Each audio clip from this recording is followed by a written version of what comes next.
Cambio Radical, conducido por Giovanni Castillo. Los comentarios expresados en el programa son ajenos a Noticiero El Vigilante. Bienvenidos a su programa Cambio Radical. Vamos a continuar con este tema bien interesante que es ponerle la base a lo que estamos viviendo hoy, pero una base histórica que estamos viendo aquí con Guido Contreras, muy interesante. Guido, gracias por estar nuevamente con nosotros. Cuéntame, ¿cómo sigue ese tema de la formación? ¿Cómo llegamos a esto que estamos ahora? Tras el surgimiento del Foro de Sao Paulo y esa, podríamos decir, tendencia socialista que en algún momento se fue desgastando porque llegó a un nivel en el cual ya la gente estaba convencida de los programas sociales, de la pobreza, la extrema pobreza. La idea estaba comprada. Ya estaba comprada. Tenían que venir y cambiar entonces el concepto y ya fueron incluyendo ciertos términos que son importantes mencionar. Por ejemplo, dentro de los términos que acuña el progresismo está el tema de la inclusión, la identidad de género, claro, la educación sexual integral, los derechos de la mujer, el feminismo, la creación en algún momento, por ejemplo, de crear ministerios de la mujer, como ha sucedido en Argentina, por ejemplo, que dicho sea de paso, el presidente Milei fue de los primeros ministerios que radicó. Sí. Entonces, ese concepto al final fue cambiando, pero para que tuviera un impacto más importante, comienzan entonces a auspiciarlo a partir del 2015 a través de los Objetivos de Desarrollo Sostenible de las Naciones Unidas. Lo vincularon a la agenda. Lo vinculan globalista. Entonces a la Agenda Globalista 2030. Y entonces ya se comienzan a hablar de otros conceptos.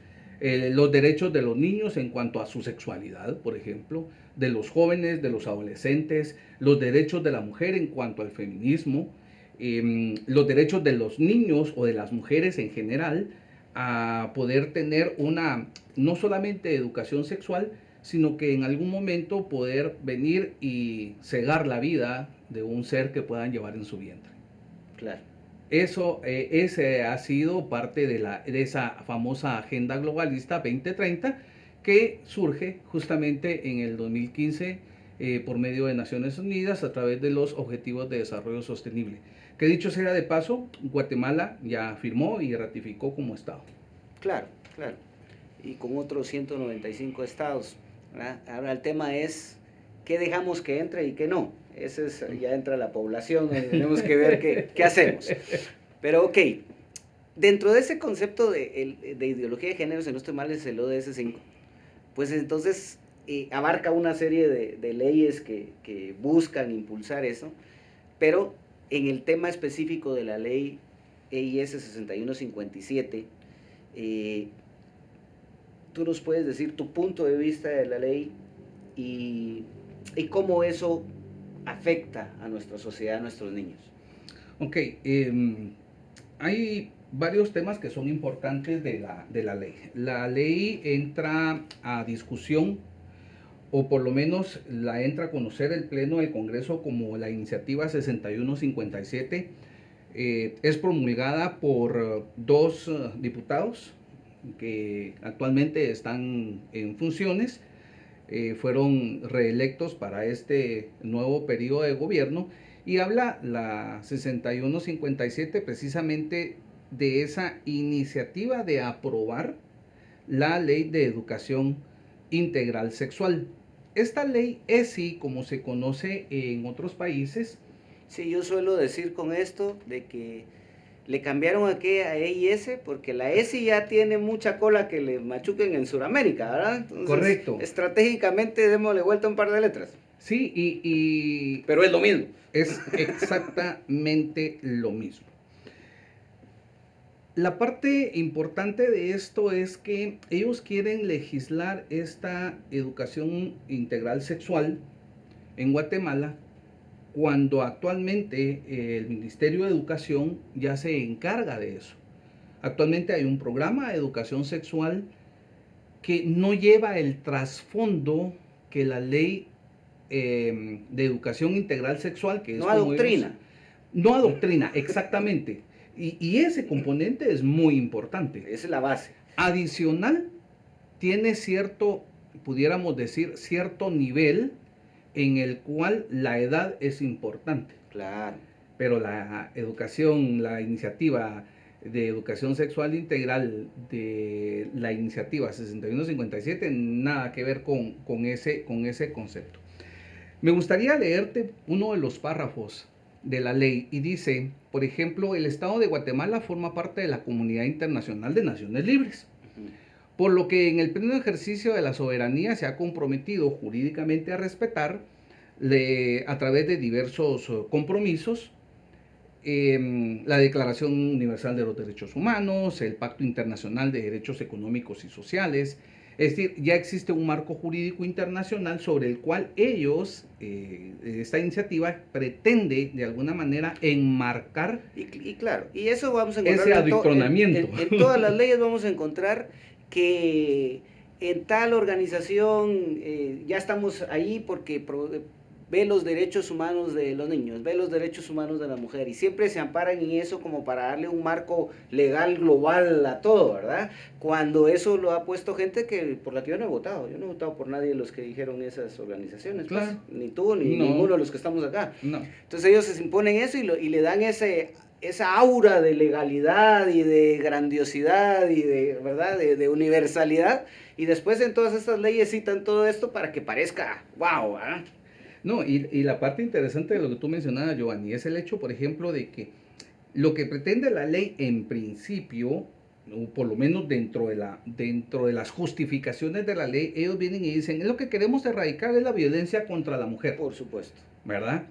Lo cual, desde el punto de vista humano, es loable y es aplaudible, porque hay que hacerlo, ¿verdad?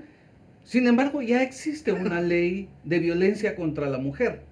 Es decir, estamos queriendo poner una ley, justificar algo sobre otra ley. Sí. ¿Sí? Para justificar la verdad. Es correcto. De la ley, pues. La verdad de la ley. La verdad de la ley. Pero la parte interesante, y es que en el marco de la soberanía, el Estado de Guatemala se unió al llamado Mundial de los Objetivos de Desarrollo Sostenible, ODS, en los cuales, tal y como mencionabas tú, destaca el número 5, que es la igualdad de género. Claro.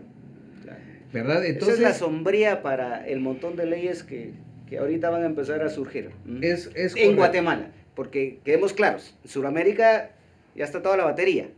Sí, de hecho, por ejemplo, Perú, Chile, Argentina, que ha sido un referente. El primero que agarraron. Sí.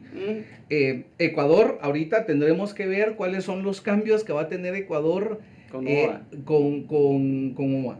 Entonces, va a ser interesante ir viendo cómo va a evolucionar este concepto. Porque el principal problema no es la ley. El principal problema son nuestros hijos. Claro. Son nuestros los niños. Afectados. Totalmente. Y por ejemplo, si me permites, dentro del capítulo 1 de las disposiciones generales, el artículo 1 dice, la presente ley tiene por objeto desarrollar un marco jurídico para la implementación de la educación integral en sexualidad EIS en el sistema educativo de Guatemala, incluyendo todas las modalidades, subsistemas, niveles y actores que comparten el sistema educativo. Sí, y esa parte de actores, ahí suena a que, claro, ahora hay quien ejecuta la educación y ni modo, pero eso es lo que abre el abanico de entonces ya vuelvo a alguien, un sujeto trans, como pasa en Argentina, ¿sí? Que puede venir e ir a dar su cátedra a los niños de 4 o 5 años, ¿sí? Porque es un actor dentro de esto. Así ¿sí? es. Entonces es una pequeña palabra, pero que abre un montón de posibilidades, que es lo que quiere. Y ahorita te vas a alarmar más. Y esto es lo que la gente o la mayoría de los ciudadanos en Guatemala, especialmente los padres de familia, desconocemos. Porque dice, modalidades, esta puede ser virtual, puede ser presencial, diurna, nocturna, no importa, ¿sí? Pero dice, en los subsistemas, niveles y sectores. El sistema educativo guatemalteco se divide en 3 niveles. Y aquí habla de subsistemas y de niveles. Entonces se divide en 3 niveles: preprimario, primario y medio. Es decir, el ciclo básico y diversificado. Claro. Sin embargo, el subsistema, que también lo menciona la ley en el artículo 1, el subsistema escolar está regulado por el Ministerio de Educación, abarca 4 niveles educativos. Ok. Y ojo con esto: educación inicial, de 0 a 4 años. Sí, pues. De 0 a 4 años. Claro. Luego la educación preprimaria, que es párvulos, la educación primaria de 1 a 6º grado y obviamente también la educación acelerada del adulto. Y por último, la educación media, que es obviamente el ciclo medio y el diversificado. Claro. Y es que para adoctrinar necesitas al niño lo más temprano posible, ¿verdad? Y ese es en realidad lo peor, lo más perverso de esta ley, ¿verdad? De hecho, sí, porque cuando hablamos de los subsistemas y de los niveles, estamos hablando específicamente de ese, por ejemplo, de ese sistema o de ese nivel inicial, de 0 a 4 años. Claro. Por ejemplo, en España se han visto casos que entran en estos niveles en donde a los niños de 0 a 4 años les enseñan ya a empezar a descubrir su cuerpo, como ellos lo denominan, y comienzan a hablarles ya de una primera satisfacción sexual, como ellos le llaman, ¿verdad? Claro. No, y estamos entrando a la parte a fuerte, la parte dura, sí. Y es importantísimo. No se pierdan las siguientes entrevistas. Gracias por estar con su programa Cambio Radical. Cambio Radical, conducido por Giovanni Castillo. Los comentarios expresados en el programa son ajenos a Noticiero El Vigilante.